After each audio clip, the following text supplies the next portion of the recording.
थांबला तो संपला, वाहणाऱ्याचाच दर्या झाला. कर्तव्याची मूर्त तू, प्रयत्नांची शर्त तू, कर्तव्याची मूर्त तू, प्रयत्नांची शर्त तू. चैतन्याच्या शक्तीचा जागर होऊ दे. वामा लढाई सन्मानाची, वामा लढाई अस्तित्वाची. नमस्कार, मी सुदेश भोसले. येत्या 23 मेला संपूर्ण महाराष्ट्रभर एक शानदार चित्रपट प्रदर्शित होत आहे. ओंकारेश्वर प्रेझेंट्स वामा लढाई सन्मानाची. ह्याचे दिग्दर्शक आहेत अशोक कोंडके आणि माझे 2 मित्र नाना पाटेकर लोकलाईक तीर्थानंद राव आणि अमिताभ बच्चन लोकलाईक ईश्वर चिट्टे या दोघांनी या चित्रपटात अभिनय केले आहेत. आपल्या जवळच्या चित्रपटगृहात जरूर जाऊन हा चित्रपट पाहावा आणि या सर्व कलाकारांना आपलं प्रेम आणि आपला आशीर्वाद द्यावा.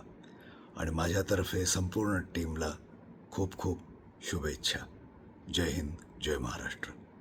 नमस्कार, प्रणाम, जय श्री राम.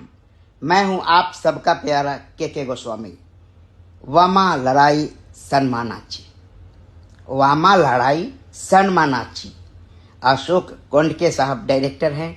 उनकी फिल्म है और इसमें मेरे दोस्त भागीरथ जी यानी जूनियर नाना पाटेकर साहब ने काम किया है. आप सबको बहुत सारी बधाई. यह फिल्म सुपर डुपर हिट है. बहुत अच्छी फिल्म है. आप सब इस फिल्म को ज़रूर देखें. Thank you so much. Prem नाम है मेरा, प्रेम चौधरी. हेलो हाय, मैं भाभी जी घर पर सीरियल का प्रेम चौधरी यानी आप लोग का दोस्त विश्वजीत सोनी. तो दोस्तों, ओंकारेश्वर प्रेजेंट वामा लड़ाई सन्मानची मराठी फिल्म, डायरेक्टर अशोक कोंडके जी हैं. महिला की रेस्पेक्ट करो, ये मैसेज है फिल्म का.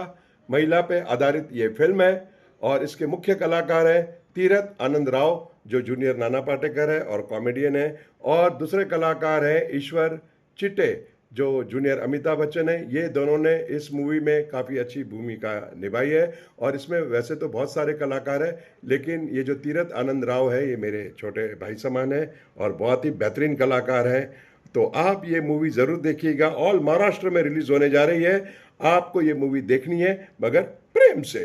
हाँ, नमस्कार, मी तीर्थानंद राव म्हणजे तुमच्या सर्वांचा लाडका नाना.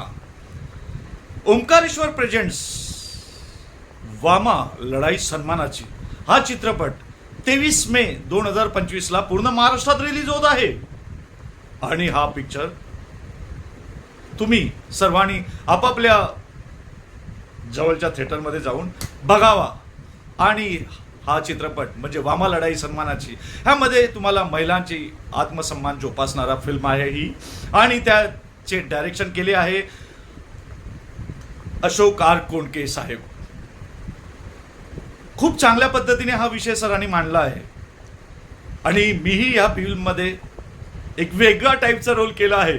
तर तुम्ही नक्की बघा आणि आम्हाला अभिप्राय सांगा तुमचा की तुम्हाला ही फिल्म कशी वाटली. वामा लढाई सन्मानाची. नमस्कार, जय श्रीराम. मी डॉक्टर संगीता नांदुरकर. येत्या 23 मे पासून आपल्या जवळच्या चित्रपटगृहामध्ये ओंकारेश्वर प्रेझेंट्स वामा लढाई श्री सन्मानाची हा एक शानदार चित्रपट प्रदर्शित होत आहे. या चित्रपटाचे दिग्दर्शन अशोकजी कोंडके यांनी केलेले आहे. यामध्ये 2 वेगळ्या व्यक्तींच्या भूमिका दिसतात. त्यामध्ये एक आहे तीर्थानंद राव, कॉमेडियन नाना पाटेकर आणि 8 भाषांमध्ये सर्कस केलेले तथा कपिल शर्मांच्या शो मध्ये भाग घेतलेलं वेगळं व्यक्तिमत्व. दुसरी भूमिका आहे आमचे खानदेशचे अमिताभ बच्चन, ईश्वरजी चित्ते यांची. संपूर्ण टीमनी वेगळ्या धाटणीचा हा एक वेगळा चित्रपट आपल्यासाठी तयार केला आहे. त्यांचे कष्ट, मेहनत या सगळ्यांचा आदर करत मी माझ्या कुटुंबासह, संपूर्ण परिवारासह हा चित्रपट बघायला माझ्या जवळच्या चित्रपटगृहामध्ये आवर्जून जाणार आहे. आपण देखील जावं आणि सर्वांनी मराठी माणसांना सपोर्ट करावा. जाता जाता एकच सांगते, वामा की जय हो, हर औरत निर्भय हो. जय महाराष्ट्र. जय कांदेश, कांदेची फॉरेनर भाऊसवानी येतात 23 मेले म्हणजे परोंदीन आपला बहुचर्चित एक मराठी पिक्चर रिलीज व्हायला त्याने नाव शे वामा. एक स्त्रीने एक म्हणजे सन्मान्य कथा शे आणि त्या पिक्चरमा त्या सिनेमामा आपली खानदेशनी शान बान आणि आपला नंदुरबारनी शान म्हणजे ईश्वरजी चित्ते ज्या अमिताभ बच्चनने फॉलो करतास आणि अमिताभ बच्चनने गतच त्या दखातस त्यासना भाऊ सिनेमा शेतस त्यासना भाऊ कार्यक्रम शे त्यासने भाऊ मस्त असा रोल करेल शे वामा पिक्चर मा. तरी येता 23 तारीखला महाराष्ट्रमा प्रदर्शित होणार तो आपला नंदुरबार मा आणि खानदेश मा बी होई. ते तुम्ही बठ्ठासने जाई सने वामा एक स्त्रीने सन्मान्य कथा उस चित्रपट जरूर जरूर देखाना शे आणि तेमा आपली नंदुरबार आणि खानदेशनी शान श्री ईश्वर भाऊ चित्ते या अमिताभला फॉलो करतास यसले मी दखल विसरू नका. जय खानदेश खानदेशी फॉरेनर. नमस्कार, जय महाराष्ट्र, जय खानदेश. मी ईश्वर चित्ते लुकलाईक अमिताभ बच्चन तुमच्यासाठी घेऊन येत आहे 23 मे रोजी जवळच्या चित्रपटगृहात संपूर्ण महाराष्ट्रामध्ये ओंकारेश्वर प्रेझेंट वामा लढाई सन्मानाची, ज्याचे डायरेक्टर आहेत अशोक आर कोंडके. ही एक कथा नाही परंतु प्रत्येक स्त्रियांची मनाची व्यथा आहे आणि ती अशोक कोंडके सरांनी खूप छानपणे सादर केलेली आहे. तर बघायला विसरू नका तुमच्या जवळच्या चित्रपटगृहामध्ये. मग वाट काय बघताय, बघा.